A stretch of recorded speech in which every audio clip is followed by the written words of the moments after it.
All right, we are back with this MrTelefair.com. I'm here with the former Lady Valgardia. You know her for 4 years at Tennessee.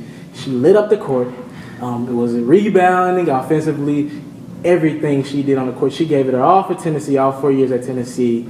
Now she's a Phoenix Mercury center? Yeah. How does this all sound to you? I'm here with Isabelle Harrison. How are you today? I'm doing good. Now, thank you for sitting down and spending some time with us and doing this interview with us, MrTelefair.com. This is an interview that a lot of people have wanted. You've been sought after for a while, and we want to talk about your season, the future for Ms. Harrison, and everything, if you don't mind. Mm-hmm. All right, now let's take me back. February the 15th. What does that day mean to you? It just means something really life-changing to me, something that I feel like has really pushed me to be a better person and just an all-around basketball player. Before then, I didn't really have many struggles or just anything kind of hard in life, and I don't want to say like God put that in my life to really see where I need to be, but I feel like it was something to teach me that I had more to myself. So it just really, I feel like it well-rounded me out a lot. What's the first thing that goes through your head? I mean, the screen, it's the infamous screen that's been all over ESPN and everything. What's the first thing that goes through your head when you go down with an injury like that? What next? And actually, why me? Because I didn't think tearing the ACL would ever happen to me.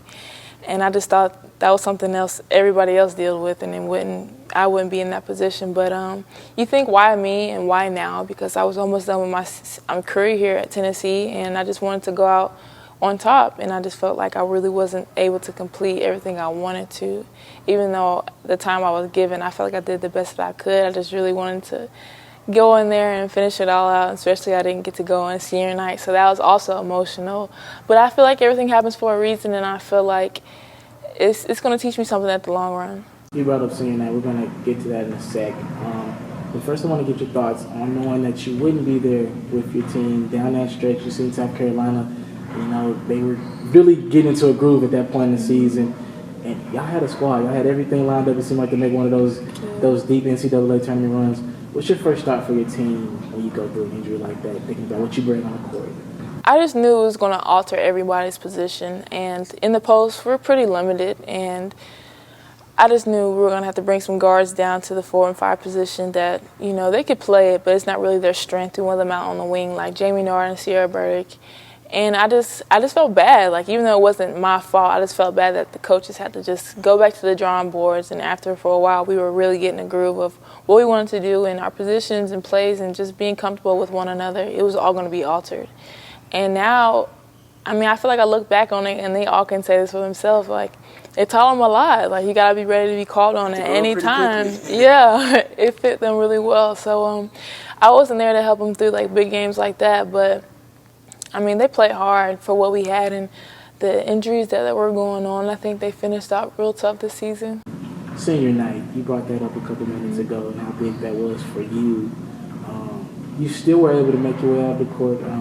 You got out there with family and was still able to experience that moment with Ariel and Sierra and Coach Ward. What was that all like still? You got so many emotions running through your head, I can only imagine at the time. What was senior night for you? It was like a roller coaster. I remember saying, even when I was hurt, I was like, I'm not going to be emotional senior night. Like, we still got the season going on. It's going to be like a special night for me, Sierra and Ariel. And Danny did a video of all of our highlights throughout the season. And as soon as I saw our play, like, I just bawled. Like, I was next to my mom and dad, and they were just holding my hand, letting me know it was going to be okay. But it was just so up and down, you know, and I wanted to finish it. I wanted to just add something just a little bit more to my senior year. But it was great that they had me come in at the last few seconds of the game, and Dre was able to dribble bust the ball to me right past half court. And I don't know, it just made it special, and I was able to do something with Tennessee for the last time. I saw you kind of take a coaching role then at this point with you during senior night. I see you kind of guiding a couple players on the court. You're still out there in some kind of way. What were you able to get from that? You know, just being able to still be with your team and kind of take on a coaching role. I seen you and Holly talking a couple times, and you and the assistant coaches as well. What was that like, just switching roles completely and now kind of being an assistant coach for the team? playing basketball, I just think it's pretty easy for me. If you tell me to go out there and rebound, that's what I'm going to do. But having to connect to the girls without actually showing them, that was my hardest thing, because I was always a visual leader. Like, they saw me going hard and, you know, making my times, and they were going to do it. And now that they weren't able to see me out there, it was just one less leader out there that we needed. And I just think it really made me take a step back and realize, like, I really need to be there for them. I don't want to make this season about me at all, and I just kind of stayed in the limelight. I didn't really come out much until it was actually time for the game, because I just knew I was going to be hassled with whatever was going on. And it wasn't about me at the time. They still needed to reach somewhere that we wanted to reach, and I really wanted to put my focus onto that. And I just try to use whatever was happening to me to motivate them, because I was like, hey, you guys don't feel like practicing? You could be with me on the sideline doing straight leg raises and bored out of your mind, you know, and it was not fun. So I think they were able to see me and just use me for an example, like, you got to play every day like it's your last. You ever put the what-if factor? Because y'all had, like I said earlier, you guys were clicking at that time of the season. You ever put what if I were healthy, and ever think how deep this team, could we have competed for that national championship? I think about it all the time, but just like I said, it's my motto for life. Everything happens for a reason. You know, Sierra, when I got out, Sierra stepped up tremendously, and if I wouldn't have gotten hurt, I don't think she would have been able to step into an even bigger role than she already was playing. So in aerial, she got to be more vocal as well, and it just, I feel like it helped us after college, and it just helped the younger players too to see, hey, we need you, like, you're important on this team. And I think everybody was just able to just give that a little bit more effort for me taking a step back. All right, let's get away from the bad. Let's talk about the good now. The 12th pick. You got to walk me through this process. End of the first round. Yeah. What is going through your head, and when did you know that the Phoenix Mercury would be selecting you to end the first round? That day was just like a whirlwind. Like, we were going from hotel to hotel, interviews, just super crazy. And we probably got like an hour and a half before we had to be downstairs and ready. And I just remember just taking a step back and saying, wow, this is so real right now. Like, I'm literally about to be on a professional team. I just don't know where yet. And I was just sitting next to my dad, and my coaches, Izzy, Holly, and Coach Law were all there, and Dean was in the back. And I just remember my dad holding my hand, saying it's gonna be okay. Izzy shooting me a text during the show. Keep a smile on your face. That's what everybody loves. And I was just like I was fine. And then like them saying that, I was like, oh, I didn't want to get worried, you know. But I just started thinking about a lot of stuff, and I literally did not know I was going there until they said my name. And then it was gotten to the last pick, and I was like, all right, well, my injury probably caused that, so I'm not too mad. And they said my name, and I was like, what? Are you serious? Like, they just won the WNBA championship last year. Like, they want me on their team. They're going to use me. And I was just like, wow. It was just a blessing. Like, I just stood up and hugged my dad and hugged my coaches and made my way up to Laurel, and she gave me my jersey, and it was just set in stone. Where are you at with the rehab process with the knee, and what have Phoenix relayed to you? What message have they told you about getting well and everything? I'm at 3 months right now, and their athletic trainer, Tamara, she's great. I went up there to see them before their first game, and before training camp, and she was great. Like, she just helped me with everything I needed to do, and just gave me like a mental push. Like, a lot with injuries, people think it's so much physical, and it is, but the mental aspect has so much to do with it as well. And just basically taking my time, and when I'm ready to come back in May, welcome me with like full arms, and they know what I'm going through. So it's just an open communication through both ends. If we get to thinking about, I don't know, maybe a Brittany Griner and a Isabelle and possibly a Diana Taurasi, that's a really good, and they're already the defending champions, and who knows what'll happen this year. That's a really good nucleus going forward, right? Yeah, I mean, that's exciting. You see players like Brittany Griner and all the stuff that she's accomplished, and then a player like Diana Taurasi, I'm going to be able to play with her. She's like one of the greats, and it's crazy that I'm going to be on her team. So it's just stuff like that. It just humbles me. Like, I did what I wanted to do, or I did it as much as I could do here at Tennessee, and now I'm going to a new program, and I'm going to try to do my best to just gel and do what I have to do for the team. You bring up Diana Taurasi as her being one of the greats. You've gotten leadership from all over the place throughout your career. What were some of the people that have been big, mentoring you and getting you to this outstanding place that you are in life right now? I honestly couldn't even name everybody that's helped me, because it's just not been players, it's been assistant coaches that helped me, GAs, like just so many people that have helped me get into this place right now, and it just really makes me feel good that they care that much about me to help me out. And when I got here my freshman year, Vicky Ball was like my biggest mentor. She literally just took me underneath her wing and we just did everything together. And she just taught me about the rules and the style of play and the coaches and everything. So I had to take that in the sophomore year, being literally the only remaining post from 5 All-Americans last year, and coming into my sophomore year and only being me and Bashar and Nia. And that's all we had to work with. So it was a trial for that, and just a couple players that were here, Ashley Robertson, Candace Parker, Glory, just everybody. Like it's been amazing how many connections you can make just by having Tennessee across your chest. It's the craziest person that's reached out to you since the injury and just wished you good well? Anybody that just stands out in particular that reached out to you? Wow.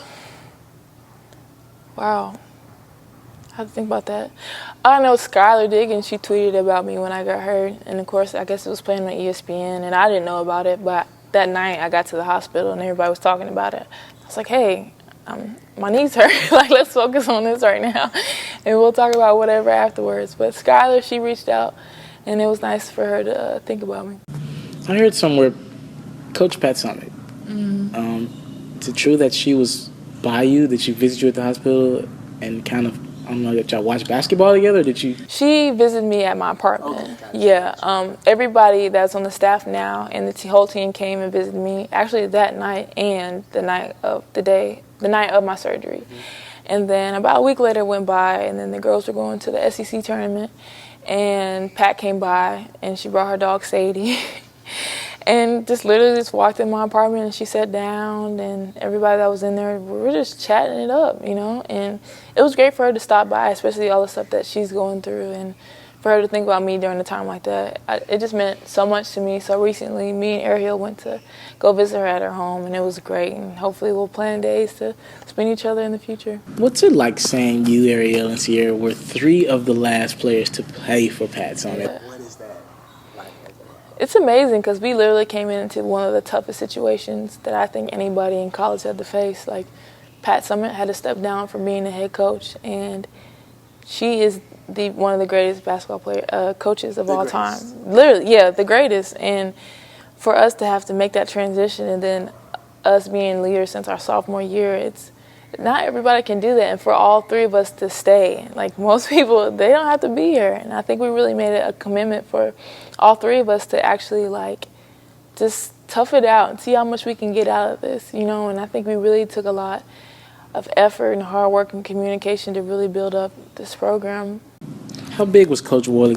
She had to step into that role. Yeah. How big was she throughout your tenure at Tennessee? And what lasting words can you say about what she's done for you as a player and maybe even off the court? Holly's great. She's definitely a player's coach. She connects with us so well, and it's easy for me to talk to her. And even freshman year, like when she was the assistant coach, that's the first person I talked to. So now it's like she has to step into the head coach role. So, you know, I'm taking a step back. Like, I don't know how it's going to be, but it wasn't any different. She was still there for us, and anything I needed, she was there for me. And just like anybody, this is going to be going on her 4th year being head coach, and it's going to take learning. It's going to take time and just, you know, experiences to really shape her coaching style. Let's get to the fun side of the interview. Accomplishment you're most proud of during being at Tennessee? I would have to say when I received the MVP at SEC tournament last year, I just thought that was crazy. It was so crazy to me, and that was probably like my most fun tournament I've ever been in since I've been here. Teammate you'll miss the most?